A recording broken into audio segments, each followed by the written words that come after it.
Bonjour à toutes et à tous, bienvenue sur Grand Littoral TV. On est ensemble en ce jeudi 8 mars pour faire le point sur toute l'actualité du littoral et je vous propose de commencer avec vos prévisions météo pour ce jeudi.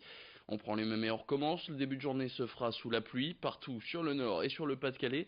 Des averses qui vont se décaler vers le sud de la région au fur et à mesure de la journée, laissant sa place au soleil d'abord sur le littoral cet après-midi, puis sur l'ensemble de la région en fin de journée. Quant aux températures, il fera entre 8 degrés à Boulogne et au Touquet, 9 à Saint-Omer, à Dunkerque et à Lille au meilleur de la journée. Les prévisions météo plus complètes sont à retrouver après ce flash. Dans l'actualité de ce 8 mars, nous sommes aujourd'hui dans la journée internationale des droits des femmes. À cette occasion, voici un portrait réalisé par Idil Günay, celui de Souria Kahil. Elle est à la tête de l'entreprise Kaburo depuis 2012, une société spécialisée dans les fournitures scolaires et articles de bureau. Elle a un agenda bien rempli, des responsabilités nombreuses et une vie professionnelle qu'elle arrive à conjuguer avec sa vie de maman, elle qui est mère de 3 enfants. Son secret, l'organisation et son conseil aux autres femmes. Levez vos freins. Dans son travail, Souria a des hommes sous sa responsabilité. Elle dit n'avoir jamais eu de problème pour s'affirmer et pour s'imposer en tant que patronne. A noter que Souria Kahil fait partie du réseau FCE, Femmes Chefs d'entreprise, où elle a trouvé de nombreux conseils. Souria Kahil, au micro d'Idil Günay. Il y a un moment pour mes enfants, il y a un moment pour mon travail, et je veille à ce qu'il n'y en ait aucun qui vienne en fait empiéter sur l'autre. Aucun, que ce soit mon travail ou en tout cas mes enfants qui viennent empiéter sur ma vie professionnelle. Donc le tout, c'est de s'organiser et en tout cas de s'y tenir. Les petites astuces, c'est le matin quand j'arrive, je note tout ce que j'ai à faire. Tant que c'est frais. Des fois, je me réveille en fait en mettant sur des alertes sur mon téléphone en disant oublie pas ça. Puis quand j'arrive au bureau, je sais très bien ce que je dois faire et j'organise ma journée comme ça. Donc et là en fait avec les changements qu'il y a eu au sein de Caburo, en fait je m'octroie en fait le mercredi après-midi pour mes enfants pour les activités sportives et je coupe tout. Je regarde même pas mes mails, premier juré. Journée internationale des droits des femmes encore et on nous poursuit cette édition en ouvrant une page culture. Direction d'abord le château-musée de Boulogne-sur-Mer qui accueille une exposition temporaire sur Virginie de Montbreton, une peintre féministe de la fin du 19e siècle. Son œuvre tourne principalement autour de la maternité, du voyage et de la Côte d'Opale où elle a vécu, un lieu qui l'a passionnée tout au long de sa vie, qu'elle a tant de fois reproduit. Aujourd'hui, en ce 8 mars, donc, une visite lunch, une première de l'histoire du musée, est organisée. C'est une exposition au cœur de l'actualité, donc, et Corentin Escaillé a rencontré Gaëlle Etès, responsable du service des collections.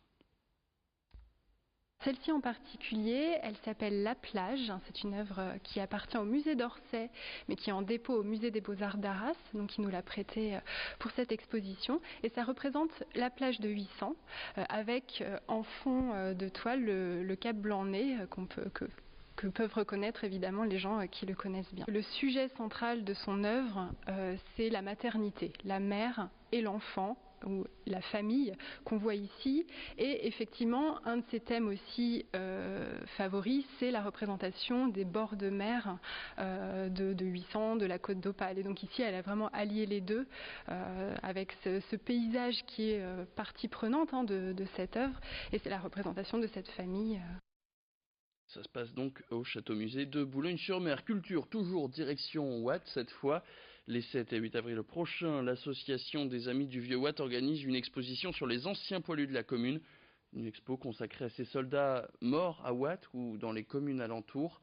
L'association s'est lancée dans un travail de fourmi depuis 2014 dans les archives, en mairie ou encore dans les cimetières, et ce pour recenser et retrouver tous ces soldats décédés sur le champ de bataille.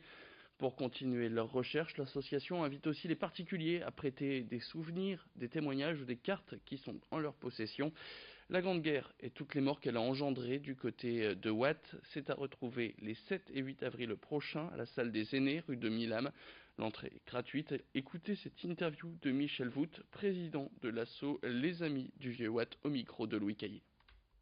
Pour cette année, on souhaiterait que disons, les familles s'y intéressent davantage et puissent nous apporter des éléments complémentaires à cette recherche.